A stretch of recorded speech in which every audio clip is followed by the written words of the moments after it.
Alors bonjour à toutes, bonjour à tous. Donc je suis avec Pierre qui est venu de... Vence, Voilà, c'est vers où?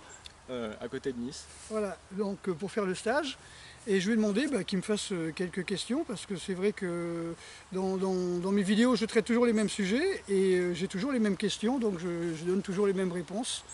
Alors je ne connais pas ces questions, donc voilà, j'espère que ça servira à beaucoup de monde. Donc Pierre, je t'écoute. Alors, donc première question, quelle alimentation pour être en forme? Donc au quotidien, quoi manger? Alors ça peut dépendre aussi du climat où on est, de la région où l'on est, mais en général, l'expérience que j'ai de l'alimentation, c'est qu'il faut revenir à quelque chose de très très simple et je pense que ne pas prendre de petit déjeuner le matin déjà c'est déjà superbe parce qu'on est sous cortisol, hein, je le dis souvent, hein, donc on est en résistance insuline et tout le sucre que l'on pourrait manger ne peut pas être stocké. Éventuellement, prendre des œufs par exemple le matin, c'est intéressant, puisqu'il n'y a pas de sucre. C'est un des seuls aliments où il n'y a pas de sucre. Alors on peut me dire dans le bacon il n'y a pas de sucre, mais bon, le bacon c'est pas quelque chose qui nous est donné volontairement. Ouais, ça pousse pas sur les arbres. Faut tuer le cochon, quoi.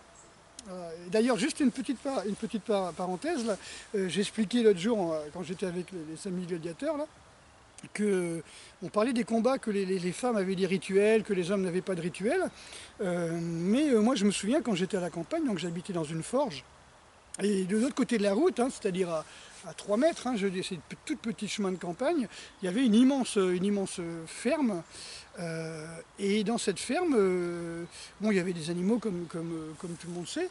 Et ce qui est extraordinaire, c'est que le cochon, on le tuait une fois par an, et c'était les hommes qui tuaient. Par contre, les poules, les lapins, ça c'était pratiquement tous les week-ends, et c'était les femmes qui se chargeaient de ça. Comme les hommes allaient dans les champs, et les femmes s'occupaient du petit jardin, enfin du jardin où il y avait les légumes, hein, du potager, mais c'était les hommes qui s'occupaient des grands champs et les femmes du potager.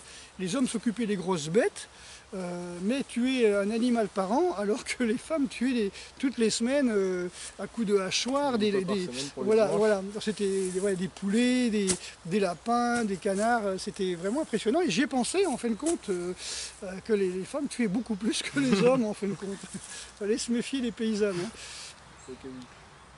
Oui, donc voilà, donc comme je disais, ne pas prendre de petit déjeuner le matin, mais par contre, ou éventuellement des œufs à coque, c'est ce qu'il y a de mieux, sans pain bien sûr, sans glucides, et, ou des noix, hein, des noix de cajou, des noix du Brésil, des choses comme ça, enfin, tout ce qui ne contient pas de sucre, hein, les oléagineux, et puis bon, à partir de midi, ben, voilà, manger un maximum de crudité, voilà, si possible un maximum de crudité. Voilà. Après c'est vrai que l'hiver c'est pas évident, là on est comme je disais hier il faisait 28, là il doit faire 10, donc quelque part c'est là un moment de changement de saison, ou c'est aussi un changement d'alimentation. Bon ben là je me suis remis à faire des smoothies pommes-bananes et d'y rajouter dedans de l'eau tiède par exemple, pour que ça soit un petit peu moins glacial, quoi.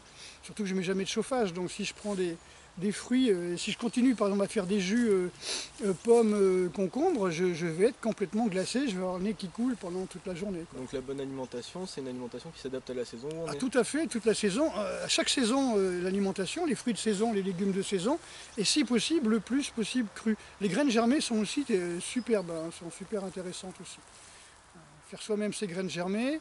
Bon, il y a les toutes petites graines comme le fafa, tout ça, bon, le fenugrec, bon, j'ai assez de mal à les faire, mais tout ce qui est légumineuse comme le soja vert, les lentilles, le pois chiche, bon, ça va, c'est très facile à faire. Voilà. Et en sachant que une graine germée, par exemple, comme une légumineuse, va donner tant de légumes, quand on les mange cuites, va donner tant de composition de minéraux, etc. Mais on va tuer tous les acides aminés, on va tuer toutes les enzymes, toutes les vitamines, alors que si on les mange sous forme de début de plante, on va dire germé, là c'est encore, ça vous donne 10 fois plus de micronutriments, quoi.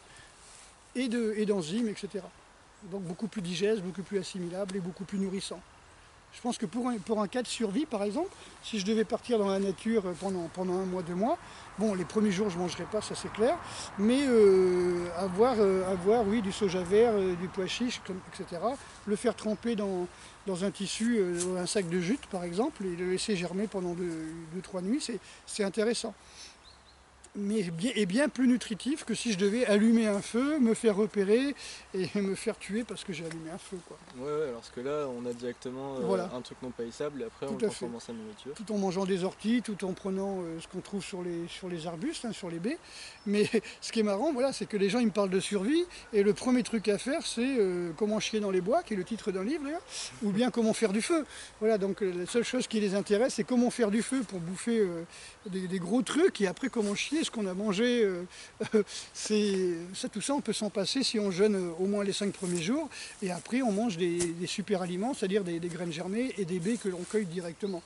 Ça c'est clair. Et après ça va dépendre de la saison bien sûr, mais si on peut éviter le feu et qu'on s'adapte chez soi déjà pendant quelques saisons à ne pas mettre de chauffage et à dormir au frais, c'est assez intéressant, quoi.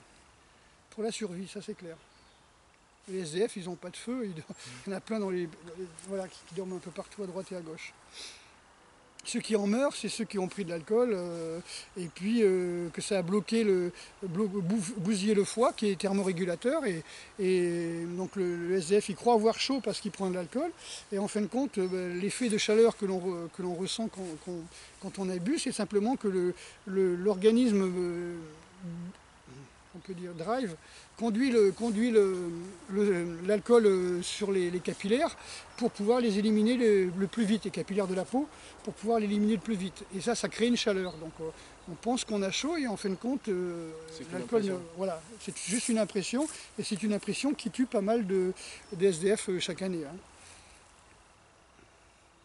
Et ça déshydrate aussi, l'alcool déshydrate. Donc ils ont soif, ils vont boire, dans toute une journée il fait froid, ils vont boire que de l'alcool, parfois du café qui déshydrate et déminéralise aussi. Donc quand ils meurent, c'est rarement de faim, c'est souvent déshydraté et de froid, quoi. Deuxième question. Ok. Ça filme bien, hein. Alors, comment s'entraîner seul? Comment s'entraîner seul? Déjà, il ne faut pas commencer à s'entraîner seul. Il faut déjà avoir quelqu'un qui vous guide. Alors, l'idéal pour s'entraîner seul, c'est de venir, comme je dis à mes stages, où j'apprends comment s'entraîner seul, où je demande aux gens de prendre des notes. Maintenant, l'idéal, comme je dis, c'est que les gens viennent à 3 minimum. Pourquoi 3? Déjà pour la route ça fait moins cher, mais non, mais c'est surtout que quand ils viennent à 3, ils peuvent rentrer chez eux, et s'il y a une personne par exemple qui n'a jamais fait d'arts martiaux, une personne qui a fait par exemple du judo et l'autre qui a fait du karaté, vous avez 3 points de vue différents et vous n'allez pas retenir les mêmes choses, et donc vous n'allez pas prendre les mêmes notes, et quand vous allez vous entraîner, il y en a un qui a dit oui mais là il a fait ça, c'est comme en karaté, on fait gyakutsuki, tatata. L'autre il dit oui mais là il a fait ça, c'est comme en judo. Donc en fin de compte c'est intéressant de venir à plusieurs, de prendre des notes et de pouvoir s'entraîner chez soi avec 2-3 personnes, quoi. Maintenant, seul, c'est encore possible, parce que surtout je réponds beaucoup aux mails, et je réponds beaucoup aux messages privés, etc. Donc quand on me pose des questions, je réponds, voilà, je me donne du temps pour faire ça, quoi. Donc il faut venir et puis pouvoir repartir avec un maximum de notes, prendre des photos, prendre des films, pourquoi pas, hein. Et puis regarder mes vidéos parce que je donne des conseils. C'est surtout, on va le voir le premier jour, donc demain matin, surtout les principes qui sont vraiment intéressants. Et si on n'a pas les principes, c'est foutu, quoi. Si on laisse les émotions, par exemple, nous rigidifier, c'est pas possible. Quand quelqu'un me dit oui, ben moi j'ai pratiqué, bon c'est karaté, j'y peux rien, hein, c'est une nana qui me dit ça. Elle me dit moi ça m'a bien contrôlé mes peurs, ça a bien contrôlé mon agressivité. Dans une réponse d'un commentaire, d'une vidéo. Sauf que c'est ce que j'ai dit dans les deux vidéos qui ont suivi, c'est que c'est pas que ça aide à contrôler, c'est qu'on transforme la peur en agressivité. Je dirais même, on va essayer, au départ on n'a pas confiance en soi, donc on a peur, et donc on est agressif, hein, comme les tout petits chiens là, qui aboient tout le temps quand on passe devant leur portail. Comme ça c'est chiant, alors que les gros chiens souvent ils nous regardent et eux par contre, voilà, ils savent qu'ils peuvent nous niaquer. Alors que le petit, il sait qu'il ne peut pas, donc il essaye d'impressionner. Mais comme j'ai dit, encore une fois dans une autre réponse, c'est pas parce que c'est impressionnant que c'est efficace. C'est pas parce que les cascadeurs font des belles trucs, oh, mon Dieu, ça m'a impressionné, top, tout de suite je vais dans un dojo qui font les mêmes cascades pour impressionner les copains. Mais c'est pas parce que tu impressionnes quelqu'un, c'est un coup de bluff. Donc au poker, ça marche ou ça marche pas, hein, le bluff. Et dans la rue, bah, ça marche ou ça marche pas. Si le mec il est bourré sous crack ou cocaïne ou quoi que ce soit, t'as beau vouloir l'impressionner en faisant des... Le type il arrive, il te prend, il t'envoie un coup de boule et il te casse le nez, quoi. Et dans le meilleur des cas, ça s'arrête là. Mais voilà, donc impressionner ne suffit pas. Comme disait mon capitaine quand j'étais à l'armée, à des paras qui en fin de compte, ils étaient sortis à Mont-de-Marsan, ils avaient bu, ils avaient foutu le bordel dans un café, donc ils avaient été arrêtés. Et on a eu droit à un discours du capitaine qui disait c'est pas parce que vous avez un béret rouge qu'il faut vous la péter, il suffit pas de paraître, il faut être. Voilà, donc c'est pas ceux qui font de la gonflette, qui se rasent le crâne, qui se foutent des tatouages partout, hein, c'est mes têtes de turc. Hein. Et quand ils arrivent pour impressionner tout le monde, ça marche tant que les gens ils ont l'impression, mais le moment où ils sont plus impressionnés, eh ben, ça pète de partout. Et je vais même vous donner une anecdote. Une fois, je rentrais chez moi, toujours par le même chemin, je sortais d'un magasin. Je faisais mes courses au magasin bio, puis je me dis, bah tiens, aujourd'hui, je ne vais pas passer par là, je vais passer par là-bas. Je ne sais pas pourquoi, j'ai changé de parcours. Et je me fais arrêter en passant devant un café, d'un quartier assez chaud d'ailleurs, et je me fais arrêter par une femme qui me dit « Ah, vous êtes monsieur Bordas, il faut que je vous parle ». Et en fin de compte, elle m'emmène dans sa maison qui est juste à côté, et elle me dit « Mon mari a que des emmerdements. Chaque fois qu'il va dans les bars et tout ça, au bout d'un moment, il se fait taper dessus et tout, donc il faudrait que vous arriviez à lui apprendre des techniques de combat ». Et quand je vois arriver le mari, le type maigre comme ça, des boucles d'oreilles partout, des tatouages de taulards partout. Et le mec, il explique qu'il arrive dans le café, ah, puis il relève les manches, Bruce Lee, machin, les gros, et puis il regarde les gens méchamment. Et puis quand il est bien bourré et que les autres sont bien bourrés, ben lui, il est complètement HS et les autres, ils ont moins peur. Et il se fait défoncer la tête à chaque fois. Donc j'ai pas appris à se battre à ce gars-là. Hein. Je vais simplement dire qu'il fallait pas qu'il se diminue, c'est-à-dire qu'il se mette minable, alors que les autres à côté sont en buvant vont enlever toute inhibition et toute émotion, et après ils vont lui rentrer dedans. Voilà, donc c'était marrant, quoi, parce que ça faisait 1 an que je prenais le même trajet, là, en sortant de la salle de muscu, j'allais faire mes courses, et je rentrais toujours par le même côté. Bon, j'ai plein de routes pour aller chez moi, et cette fois-ci, j'ai voulu prendre une route qui montait un petit peu plus, et je suis passé par ce café, et par devant ce café, et voilà, c'était vraiment une anecdote, et je pense que voilà, il fallait que je passe par là pour pouvoir au moins sauver la vie à ce bonhomme-là, parce qu'à mon avis, il serait mort là, déjà à l'heure qu'il est, quoi. Voilà, donc pour s'entraîner seul, comme je dis, il faut venir, il faut avoir un maximum d'outils, et puis surtout qu'on peut s'entraîner seul, comme je vais le montrer demain, quand je vais commencer à parler des 5 respirations pour enlever le stress, et, voilà, etc. Donc pour gérer les émotions, voilà, c'est très important. D'accord, donc se faire une encyclopédie des choses qui nous intéressent en gros. Non, ça sert à rien d'avoir une encyclopédie, comme on appelle ça, un méga éventail de techniques, si quand quelqu'un nous regarde de travers, on se chie dessus. Parce qu'on est paralysé, et quand on est paralysé, on ne peut rien faire. L'émotion nous empêche d'être naturel, et ça va nous bloquer. Alors que le corps, inconsciemment, il voudrait agir inconsciemment, il voudrait agir spontanément pour nous sauver, mais nous, on est tendu, donc on est bloqué. Et là, le type, ça arrive de voir un gars qui est comme ça, et l'autre il arrive, il prend de l'élan, il envoie une patate, et l'autre il bouge pas d'une seconde, et boum, il prend la patate et il tombe. Et on ne sait pas pourquoi.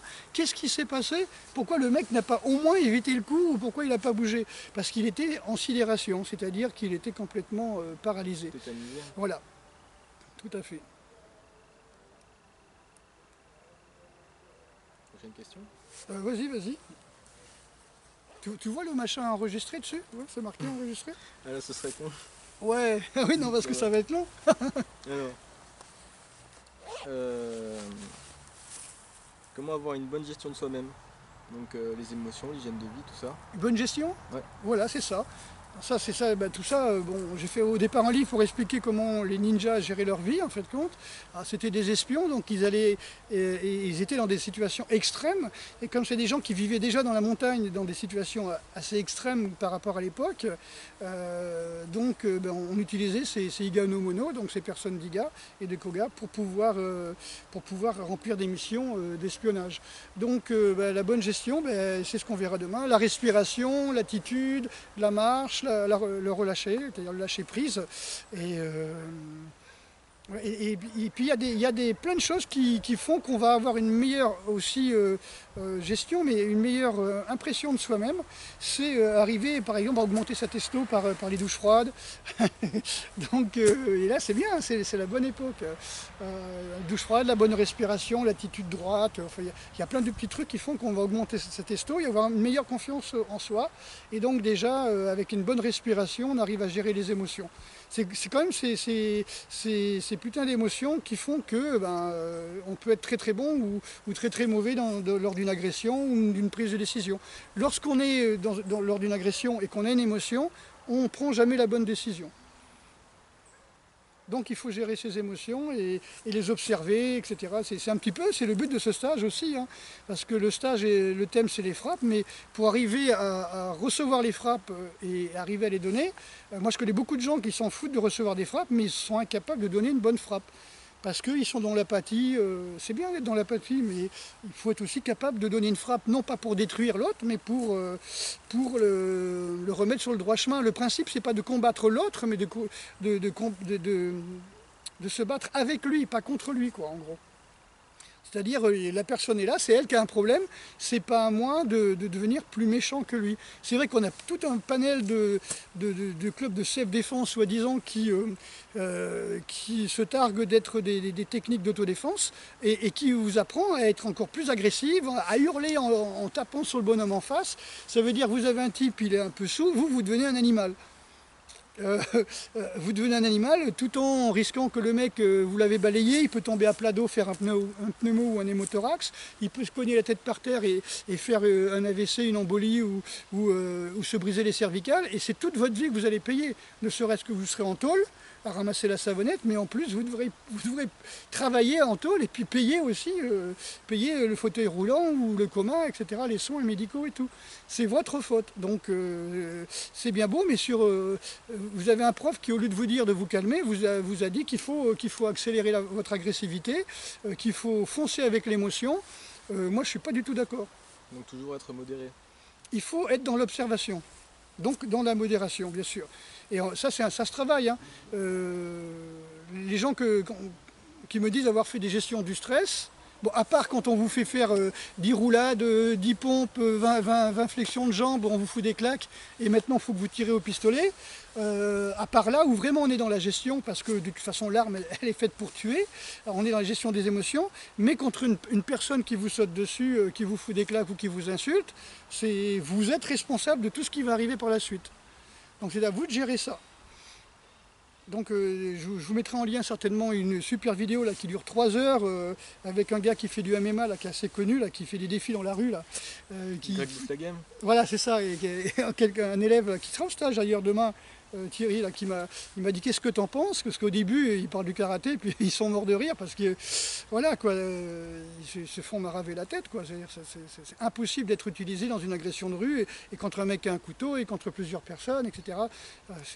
Donc il explique un petit peu son expérience et puis toutes les expériences qu'il a eues quoi. Et ça dure 3 heures, c'est vraiment impressionnant quoi. Je l'ai vu, mais il faut que je la reprenne en reprenant des notes parce que tout ce qu'il dit est vrai quoi. Il n'est pas vieux, hein, il a une quarantaine d'années je crois, ou un truc comme ça, ou une trentaine d'années, mais il a une très bonne expérience, même s'il a que 20 et quelques années d'arts martiaux, et que j'en ai 50, on est tout à fait d'accord sur tout ce qu'il dit. Hein. Alors, le sport-spectacle, c'est pas du sport. Il parle de sport-spectacle, ce qui est dingue, alors que j'ai fait une vidéo sur le sport-spectacle il y a pas longtemps. Quoi. Encore Bah, tant que ça filme. Hein. Alors, renforcer des parties du corps. C'est stupide. C'est stupide, on ne sera jamais plus fort qu'un coup de couteau, on ne peut pas se renforcer le nez contre un coup de boule.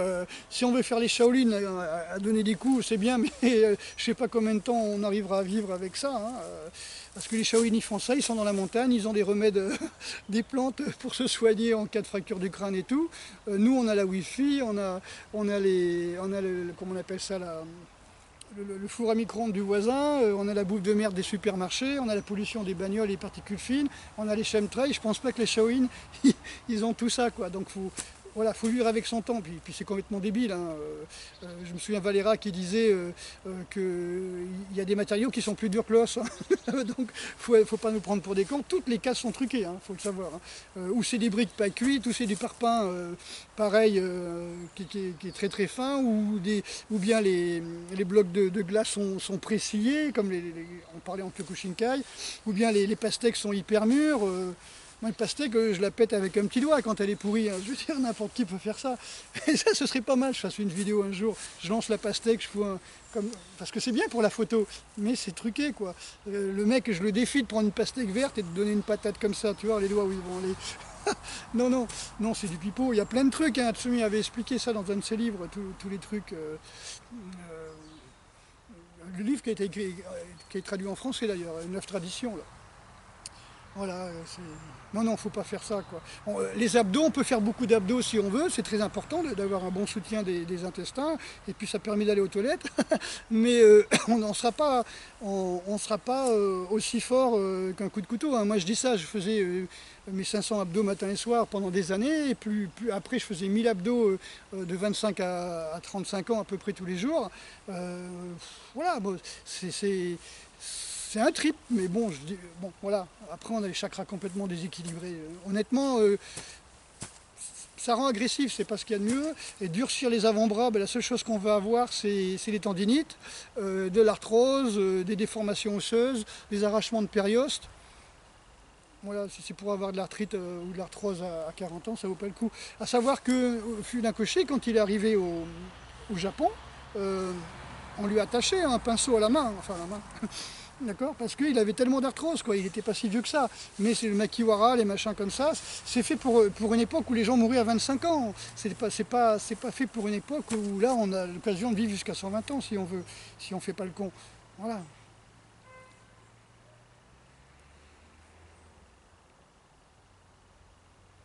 Il vaut mieux encaisser en gros. Il vaut mieux encaisser, apprendre à encaisser et à souffler. D'accord, donc tu bloques ta respiration, même si tu tombes, tu peux te faire un pneumothorax. Quoi.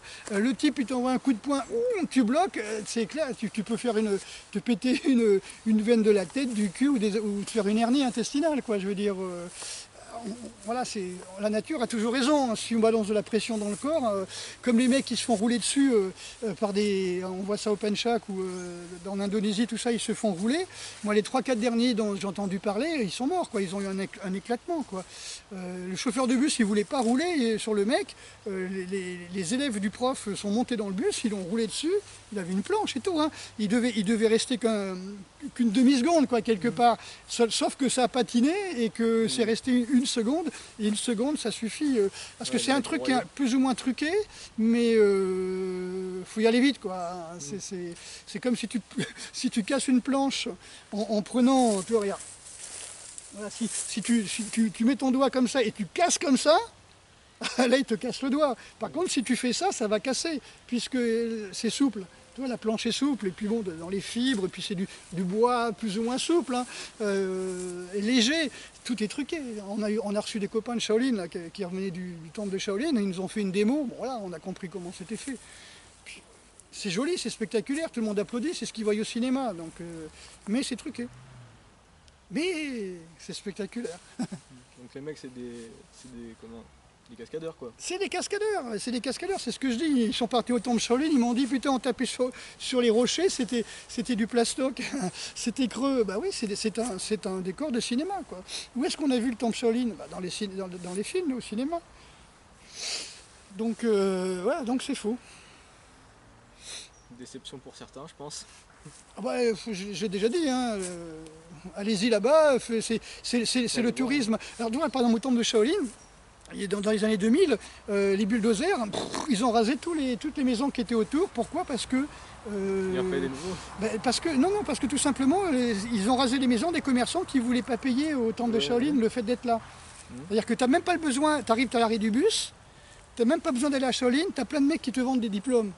Tu vois, pour 30 $, tu avais ton diplôme Shaolin, tout ça, tout en chinois et tout. Après, tu vas faire des photos sur la Grande Muraille en kimono, que tu achètes rien du tout, toi, c'est la monnaie chinoise. Et après, tu rentres chez toi, tu t'es pas entraîné, quoi. Tu as le diplôme et tu as les photos. Et voilà, c'est tout ce que tu veux. Bon, après, comme c'est la mafia qui tient ça, alors la mafia, l'armée et le temple, c'est la même chose, hein, là-bas, le gouvernement. Gouvernement, mafia, temple, voilà, les mecs qui sont là-bas au temple, c'est surtout pour faire des gardes du corps des mafieux, et voilà. Mais ça, voilà, allez-y, allez, rapporter du pognon à la Chine, c'est pas un problème. Mais c'est du cinéma et c'est du pipeau. Les vrais moines, ils ont été massacrés par les Tang en 1800 et des poussières, et le peu qui restait par les troupes de Mao. Voilà. Il y a un reportage là, qui s'appelait 11 ans et seul en Chine, où le gamin, un Allemand, il arrive là-bas, il n'a pas vu un moine, quoi. Il a dû faire je ne sais pas combien de kilomètres pour trouver un moine qui lui a appris la méditation. Les autres, c'était des entraîneurs de l'armée qui s'étaient rasé le crâne et qui avaient un costume chinois. Parce que, comme je dis, armée, temple, gouvernement, mafia, ils se partagent le pognon. Oui, ils sont de mèche. Bah oui, mais c'est bien, c'est bien. C'est bien pour eux, ouais. Oui, c'est un bon business, quoi. S'il y a des cons pour y aller, c'est intéressant. Alors, moi, j'en avais vu quand j'étais... je me rappelle plus, sur la plage là, avec Henri Play, là, il y avait deux bouboules qui avaient loué une petite maison, alors que nous on était tous entassés dans une maison à une trentaine. Eux, ils avaient loué carrément la petite maison, ils revenaient de Shaolin, ils mettaient leur kimono, ils faisaient leur kata avec leurs armes et tout ça tous les matins devant tout le monde, histoire de se la péter. Mais les pauvres gars, j'ai l'impression que tu leur mettais une baffe, ils pleuraient, quoi. C'est pas les combattants, les gars, hein. J'en ai vu des gars qui faisaient du Shaolin, hein, qui étaient venus me voir, et le gars, je lui ai donné une patate comme ça à la gorge, il me dit « Mais vous faites mal, vous touchez les élèves, mais ça fait mal !» Ben, je lui ai dit « Oui, touchez pas !» Il dit « Non, nous on a les machins des animaux là, mais on se touche pas, on fait que des katas, hein. » Ah bon, ben, sur le champ de bataille, ça va être vachement impressionnant. Si c'est juste pour faire les singes, le tigre, le dragon, la grue blanche, etc., moi je veux bien. Mais bon, il faut... Voilà. Ça peut être intéressant, le gars qui veut faire que des katas parce qu'il a vu ça dans un film. Moi, je trouve ça bien, hein. J'avais adoré un film comme ça, français, où il y avait Daricole d'ailleurs dedans. Il y a un type qui avait fait de la pub par la suite, je ne me rappelle plus le titre. Le type, il aimait pas qu'on le touche, il voulait pas qu'on le touche, tu vois. C'est un film des années 90, je crois. Et c'était un fan de films chinois, quoi. Et ben voilà, il voulait faire des films chinois, mais il ne fallait pas qu'on le touche. Donc il rentrait dans le cours et puis il donnait des cours. Non, c'est pas comme ça, il faut faire comme ça. Je l'ai vu dans le film. On en a eu des élèves comme ça, qui nous expliquaient comment fallait faire les cours, quoi. Voilà, c'est assez marrant, quoi. C'est du cinéma, hein. C'est du cinéma. Ils ont vu les arts martiaux, entre guillemets, au cinéma. Ils viennent dans les dojos d'arts martiaux pour faire du cinéma. C'est du spectacle. Et après, ils vont à Bercy, ils vont faire des spectacles, ils vont dans les boîtes de nuit, ils vont à droite et à gauche et ils font du spectacle. J'ai de plus en plus de mal à faire des spectacles, à part les katas de bâton, etc., qui sont spectaculaires, hein. Bon, il y a des armes, donc on sait que c'est efficace, mais le spectacle avec des techniques de poing, crever l'œil avec le pouce, c'est pas un spectacle. Voilà, faire péter les cervicales à un bonhomme, c'est pas un spectacle. Faire un étranglement puissant, c'est pas un spectacle. Voir un mec qui devient bleu et qui tombe dans les pommes, c'est peut-être spectaculaire, mais bon. Il y a quelques neurones en moins, donc c'est pas un truc dont on se vante, hein, je veux dire. Ce qui est efficace, c'est ce qu'on voit pas, ce qu'on voit pas arriver, quoi. Vas-y, je vais pas passer des heures non plus. Alors, parce que la nuit risque de tomber là. Que pensez-vous des formes? Les formes? Ouais. Comme les katas, les choses comme ça. Bah, déjà les formes. Dans leur globalité, hein, pas voilà, forcément style karaté. La forme est une identité. On a donné un nom, par exemple cet arbre il a telle forme, on donne un nom. Voilà. Ça c'est du lierre, pompe. On a dit cette forme pour nous en France, ce sera lierre. Ça ce sera ortie. Ça ce sera, c'est du lierre, hein, c'est des lianes. Hein. Voilà. Donc, on donne des mots parce qu'il y a une forme. Et ce que disait Maître Hatsumi dans les années 90, hein, je crois que c'est en 90 qu'il m'avait dit ça, il m'avait dit au Japon que le meilleur des combattants, le meilleur des ninjas, hein, enfin, dans le sens, celui qui va survivre à tout, c'est le virus, parce qu'il change de forme complètement, constamment. On l'a identifié, on a fait un vaccin pour tuer ce virus de la grippe. Hop, l'année après, c'est un autre virus. Et il y a 30, 40, 50 grippes différentes, on va dire, hein, parce que voilà, la grippe, elle s'adapte. Hein. Le virus, il vient chez nous, on a je ne sais pas combien de vaccinations, on a des produits qui viennent de je ne sais pas quel pays, avec des hormones, avec des antibiotiques, avec ceci, avec cela. Ça fait des méga-virus, et qui ont ce pouvoir de changer, hein, comme dans X-Men, là, celle qui prend toutes les formes, là, qui est en bleu. Voilà, c'est ça. C'est le personnage qu'on ne peut pas combattre parce qu'elle prend toutes les formes. C'est ce personnage avec la langue, là. Prochaine question, donc. Ouais. Qu'est-ce qu'un bon travail de méditation et quelles en sont les applications? Parce qu'on entend souvent parler de méditation, mais au final, on ne voit jamais vraiment rien. Ce qui est dingue, c'est qu'on a besoin de parler de méditation, alors qu'avant, ouais, ça venait tout seul. Contemplation. Les gens, ils arrivaient comme ça, ils avaient leur mouton qui était là, et le gars, il était là. Hop, il allumait sa pipe, hein. Il se concentrait sur la respiration, sur l'odeur de la pipe et tout ça. C'était une contemplation. Il était quand même aux aguets, hein, il était quand même vigilant de ce qui se passait. Mais voilà, il n'y avait pas de télé, il n'y avait pas de téléphone, il n'y avait pas tout ça. Donc on n'était pas dispersé, on n'avait pas besoin de se concentrer constamment. Alors que là, les profs à l'école vont te dire qu'un gosse, maintenant, il a 10 minutes, 15 minutes de concentration sur une heure. Un adolescent, il aura 20-25 minutes maxi. C'est pas évident, quoi. Je crois qu'il y a eu on a reculé, quoi. Avant, un ado pouvait être concentré 3/4 d'heure sur une heure. Maintenant, il va se concentrer 20 minutes, quoi, 30 minutes maximum. Donc les gens sont devenus incapables de se concentrer, en fait. Ben, à force de les infantiliser avec des jeux, avec des écrans, oui, ils sont sollicités tout le temps. Et inconsciemment aussi. Tu sais que le cerveau, il va prendre 1 milliard d'informations. Le bruit, l'odeur, la température, le vent, la stabilité du corps, voilà, et puis toutes les informations qui passent, est-ce qu'il y a un danger, est-ce qu'il n'y a pas de danger, etc. Mais on ne va pas s'en souvenir, peut-être sous hypnose, mais on ne va pas s'en souvenir. Donc, là, c'était toujours les mêmes informations, ça allait, quoi, quand on était tout le temps dans le même endroit. Maintenant, on a la capacité de voyager beaucoup, de bouger tout le temps. Même les gens qui vont dans le métro, ils ne sont pas les mêmes personnes, ils ont les infos, ils ont les trucs qui clignotent, ils ont les affiches, voilà, c'est tellement d'informations à la seconde, je dirais, qu'au bout d'un moment, on est épuisé. Alors, est-ce que c'est fait exprès pour épuiser la population? J'en sais rien. Mais en tout cas, ça épuise, oui, oui.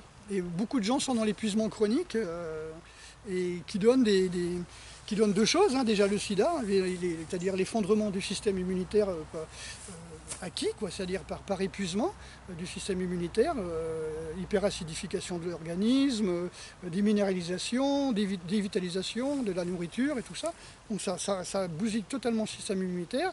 Et puis le burn-out. Donc voilà, il y a un moment où on est dans l'incapacité à s'adapter, on ne peut plus s'adapter. Donc des moments qu'on est grippé, c'est comme on a des suspensions, donc on peut s'adapter au terrain, et puis à un moment, on est raide comme un manche à balai et ça casse.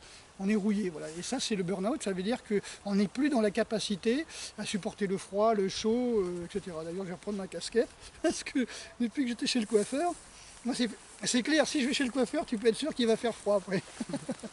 Un classique.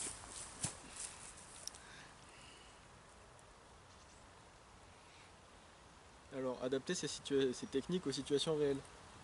Oui. Alors déjà, il faut avoir un prof qui t'ait montré ce que c'est qu'une situation réelle.